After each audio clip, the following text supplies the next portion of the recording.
Battle for the soul of the nation, the PDP Atiku presidential elections petition. The year 2019 is a year Nigerians will not forget in a hurry, and the day, Saturday 23rd February, may go down in history as the day Nigeria witnessed its most contentious and most brazenly violent presidential elections exercise. 3 long days after the exercise and after hours of counting and collation, tensions were high. The Nigerian nation, its more than 190 million citizens and more than 84 million registered voters, awaited in tortuous agony the announcement of the winner of the presidential elections. On Tuesday, 26th February, the chairman of the Independent National Electoral Commission (INEC), Professor Mahmood Yakubu, in his capacity as a national returning officer, announced that the incumbent President Muhammadu Buhari of the ruling All Progressives Congress (APC) has been returned as winner of the elections with a total vote of 15,191,847 votes. His closest rival, former Vice President Atiku of the main opposition People's Democratic Party (PDP), was credited with 11,262,978 votes to poll second.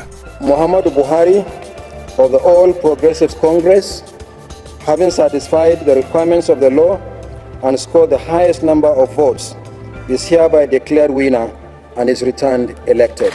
Thank you. The PDP and its presidential candidate, Alhaji Atiku Abubakar, in unequivocal terms, immediately rejected the results of the presidential elections as declared by INEC in its entirety, as it was not, in their considered opinion, the true reflection of the outcome of the election. This year is my 3 decades in Nigeria's struggle for democracy. But this is the worst election in those 30 years. Let me say that I'm not speaking as a member of the People's Democratic Party. I am speaking as a Nigerian when I say that the electoral fraud perpetrated by the Buhari administration this past Saturday cannot produce a government of the people for the simple reason that it does not reflect the will of the Nigerian people. Following this rejection, on the 18th of March 2019, Atiku and the PDP filed a petition at the Court of Appeal, sitting as a Presidential Elections Petitions Tribunal, with INEC as first respondent and President Buhari and the APC as second and third respondents, respectively. Atiku and the PDP cited the Form EC-8DA being the summary of collation of results and Form EC-8E being the declaration of results to show the invalidity of the scores as recorded by the electoral umpire. Atiku's petition further pleads that in the face of the Form EC-8DA, there were calculation errors as shown and contained in the report of the statisticians, which Atiku Abubakar and the PDP allegedly relied upon in their petition. The grounds upon which Atiku Abubakar and the PDP petition is based are as follows. 1. That the second respondent, Buhari, was not duly elected by majority of lawful votes cast at the election. 2. That the election of Muhammadu Buhari is invalid by reason of corrupt practices. 3. The election of Muhammadu Buhari is invalid by reason of non-compliance with the provisions of the Electoral Act 2010 as amended. 4. That Muhammadu Buhari was at the time of the election not qualified to contest the said election.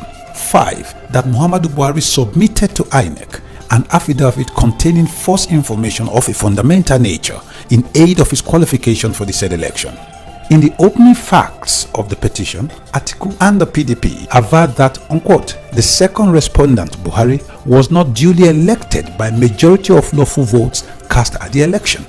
Atiku claims that INEC wrongfully and unlawfully credited Muhammadu Buhari with the votes which were not valid or lawful votes at various stages of the election, namely the polling unit, the ward collation centers, the local government collation centers, and the state collation centers, with the result that the second respondent, Muhammadu Buhari, was wrongfully returned when he did not score majority of the lawful votes. Atiku Abubakar and the PDP said they shall invite statisticians, forensic examiners, and fingerprint experts to establish that the scores credited Muhammadu Buhari were not the product of actual votes validly cast at the polling units. The PDP and its candidate say that they shall rely on electronic video recordings, newspaper reports, photographs and photographic images of several infractions of the electoral processes by the respondents, INEC, Buhari and the APC. Both Atiku Abubakar and the PDP contend that the data in the INEC server as at 25th February 2019 showed the true, actual and correct results based on a state-by-state computation. They went on to posit that based on the imputed and transmitted results on the server, Atiku and the PDP polled a total of 18,356,732 votes, while the APC polled 16,741,430 votes. This showed a clear difference of 1,615,302 votes. This, however, is in sharp contrast to the INEC results as declared on February 26, 2019, which credited Atiku with a total of 11,262,978 votes, while the incumbent President Muhammadu Buhari was credited with 15,191,847 votes. The petitioners insist that smart card readers deployed by INEC, in addition to accreditation, equally transmitted electronically the results of voting from polling units directly to the server of INEC. This is because the presiding officers of INEC directly imputed the results from the polling units at the end of voting and transmitted directly to the server, in addition to manually taking the Form EC8As to the wards for collation. In lay terms, therefore, Atiku posits that INEC's agents at the polling units use the smart card reader for electronic collation and transmission of results.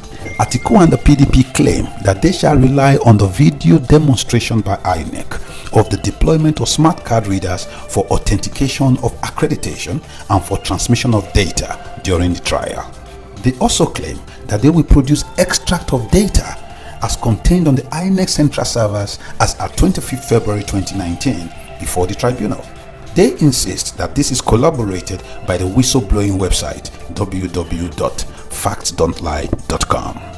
Another point of contention is the issue of registered voters. INEC had on the day of election published the total number of registered voters in the country as 84,004,084. It was thus worrisome that the same INEC turns around and published a different figure of 82,344,107 as registered voters, leading to an unexplained difference of 1,659,977 registered voters. INEC equally published the number of permanent voters cards or PVC collected for the purpose of the presidential elections as 72,775,502.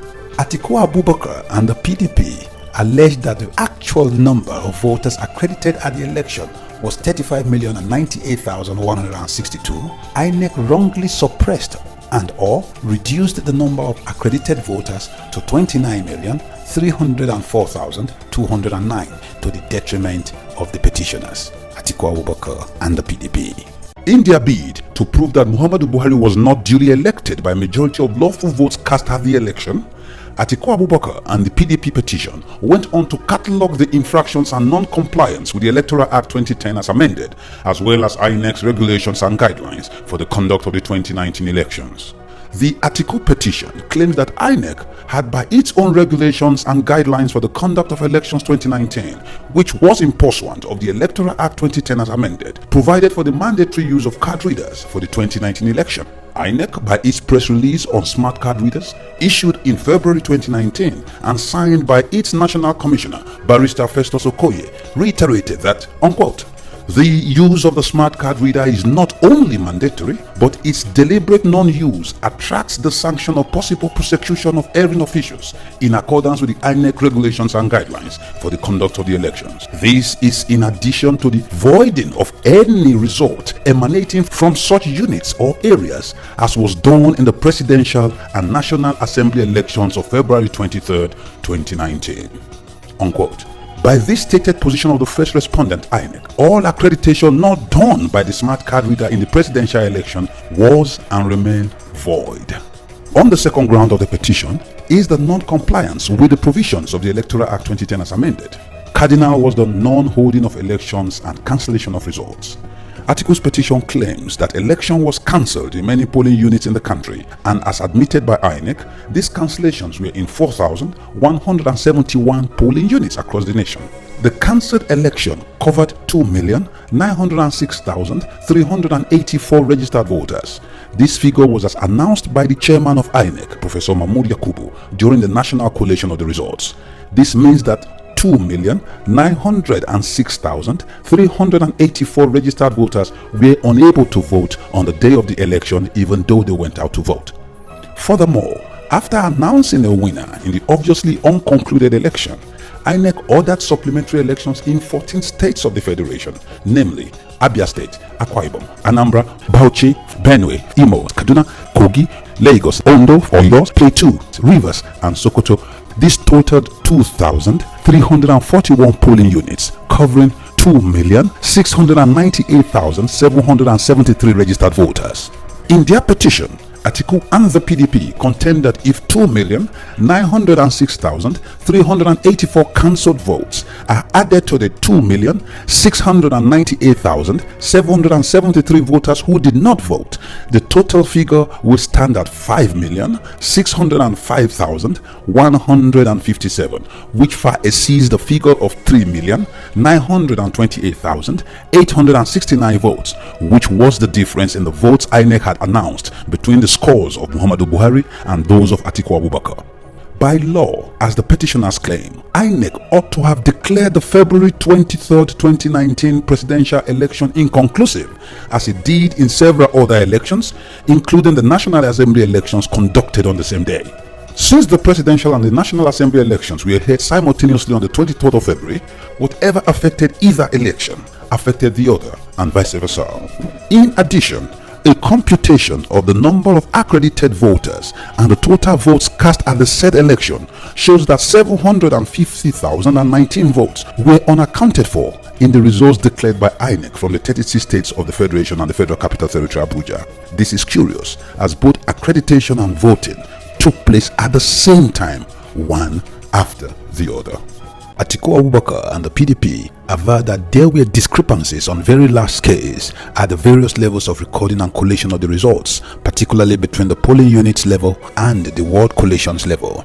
They alleged that INEC and its agents wrongfully and deliberately entered wrong results in 11 states, namely Borno, Yobe, Bauchi, Gombe, Jigawa, Kaduna, Kano, Katsina, Kebbi, Niger, and Zamfara states. In Borno State, Atiku alleges that there are wrong entries and returns in the 26 local government areas. This was in 1,952 polling units out of the 3,933 polling units in the state. The petitioners claim that they have proof that there was no accreditation in 200 polling units, meaning that no voter was accredited, yet returns were made.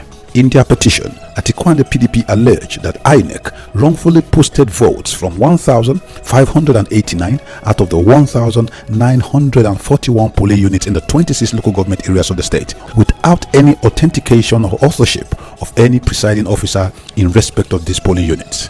On the issue of overvoting, Atiku and the PDP contend that the number of votes returned and announced by INEC far exceeds the number of accredited voters in 419 polling units in Borno State. They claim that they shall rely on the statistician's report at the trial.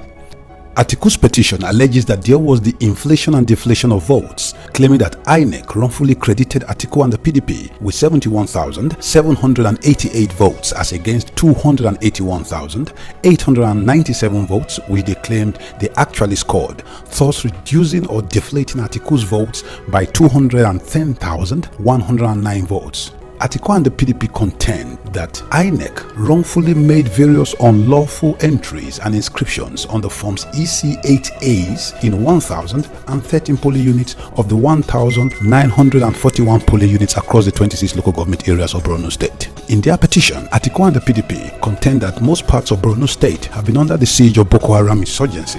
They also claim that it was generally reported that there were sporadic bomb blasts and gun attacks on the day of the election, which they claim generally affected the voter turnout. This is corroborated by several local and international accounts in the media. In Atiku's petition, INEC wrongfully credited the second and third respondents, Buhari and the APC, with non-existent votes. There are similar accounts in 17 local government areas of Yobe State. This was prevalent in 660 polling units out of the 1,714 polling units in the state. This included wrong entries and returns, zero accreditation where no voter was accredited yet returns were made, the non-authentication or authorship of results by any presiding officer in respect of these polling units, inflating and deflation of votes, wrongful entries on form EC8A. In fact, even worse than in Borno State, most parts of Yobe State have been under the siege of Boko Haram insurgency and general security threats. It was generally reported that there were sporadic bomb blasts on the day of the election. It was so severe that even the Yobe State governor was unable to cast his vote on election day. In the neighboring Yobe State, hundreds of residents and potential voters fled the town of Gaidam after suspected Boko Haram fighters attempted to infiltrate the city. These events generally affected voter turnout. There were similar cases in 843 polling units out of the 2,516 polling units in 14 local government areas in Zamfara. In Niger State, Atiku claims that there were wrong entries and returns in 15 out of the 25 local government areas. This affected 1,028 polling units out of the 3,185 polling units in the state.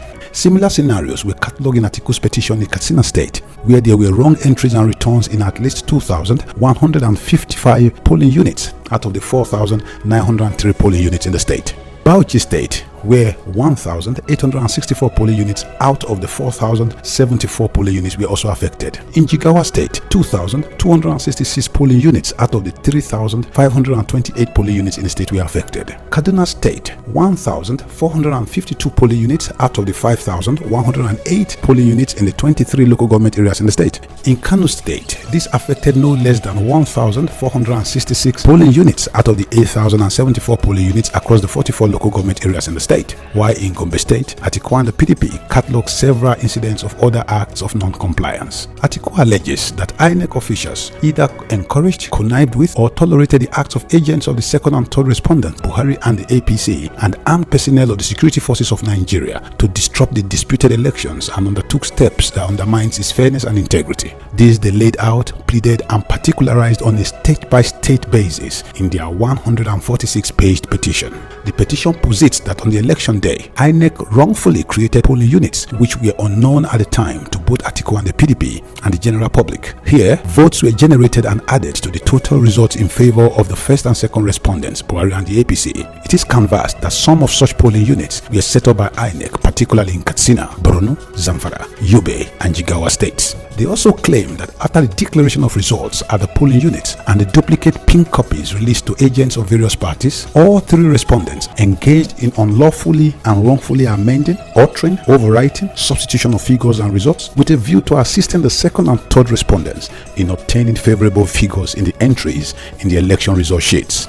There were also particulars of breaches, non-compliance, corrupt practices, which were all catalogued by Atiku and the PDP on a state-by-state basis. Cardinal cases are cited in Borno State, where the total number of accredited voters across the state, as reflected in the Form EC8A, was 383,229, and the total votes cast in Borno State was 372,347. However, and surprisingly too, the official result declared by INEC was 919,786, which was 536,557 more than the total number of accredited voters. Over 200 polling units across the state had 0 accredited voters, even when results were declared for the units. Furthermore, overvoting incidences occurred in over 419 polling units across Borno State. Further particulars were also supplied. A case in point is in the Umbuakura ward of Chibok local government. Here, the smart card reader was not used and there was allegedly no election, yet ballot papers were thumb-printed and the PDP was allotted 0 votes. The third ground of Atiku's petition is that the election of Muhammadu Buhari is invalid by reason of corrupt practices. These were itemized to include, but are not limited to, the following: compromised printing and production of election materials, manipulation and misuse of state resources, manipulation of the ballots and ballot boxes, manipulation of card readers, manipulation of accreditation and collation, manipulation of security agencies and the militarization of the election, manipulation of election material delivery, arbitrary arrest and detention of members and supporters of the petitioners, and massive thumb printing of ballot papers.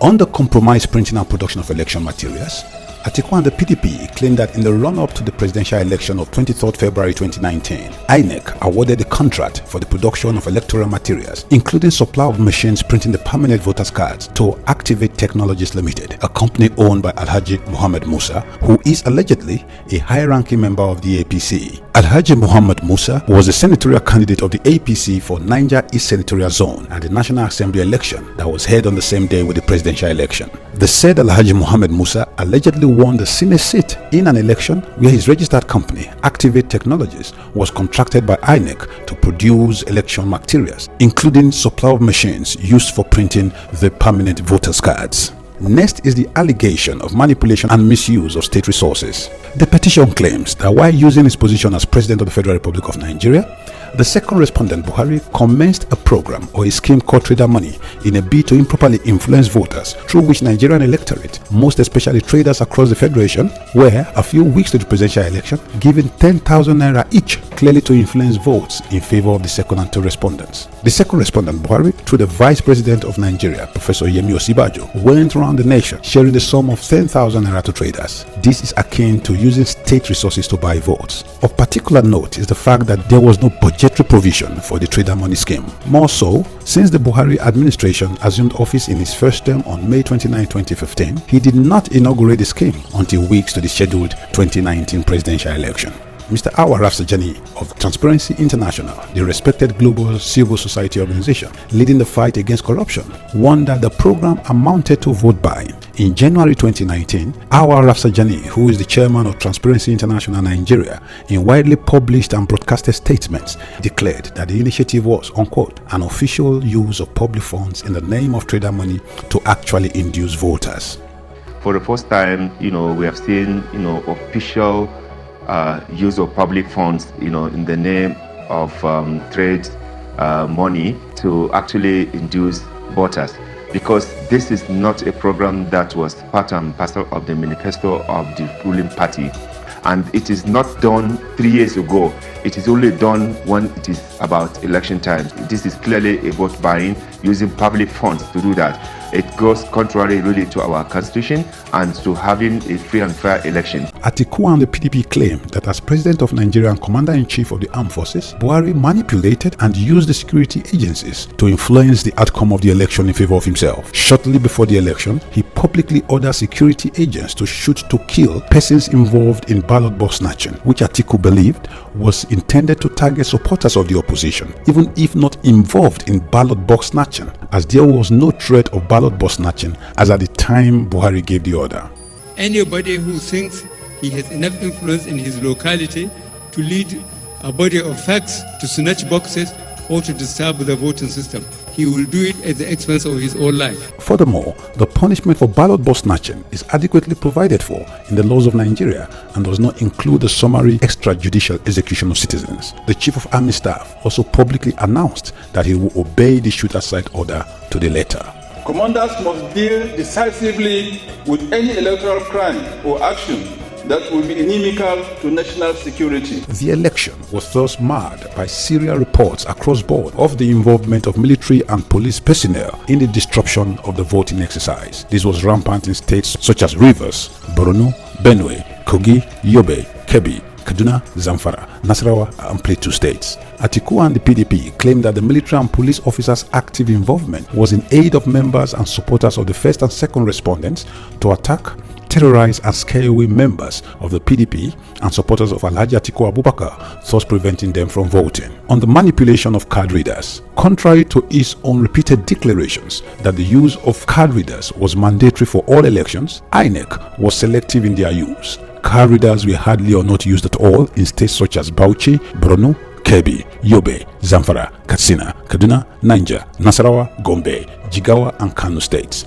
The limited or no use of the card readers enabled the agents and representatives of the second respondents, with the assistance of INEC, to ascribe to Muhammadu Buhari votes that he, in the opinion of the PDP and Atiku, allegedly did not score. On the manipulation of accreditation and collation processes, Atiku and the PDP claim that many result sheets were not signed by the presiding officers, neither were they stamped and authenticated in Bauchi, Borno, Yobe, Zamfara, Katsina, Kebbi, Kaduna, Niger, Nasarawa, Gombe, Jigawa, Kogi and Kano states. To this end, Atiku and the PDP rely on forms EC8As, EC8Bs and EC8Cs in the affected states. Atiku Abubakar and the PDP further aver that there was massive and multiple ton printing of ballot papers by agents of the APC with the connivance of INEC.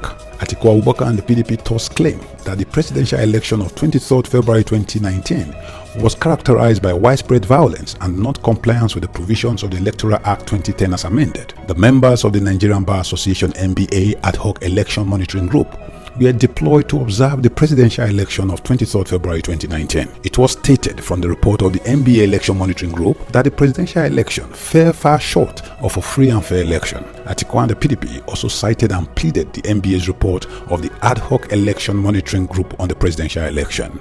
Atiku's final 4th and 5th grounds of petition are hinged on the non-qualification of Buhari and his giving false information to INEC prior to the election.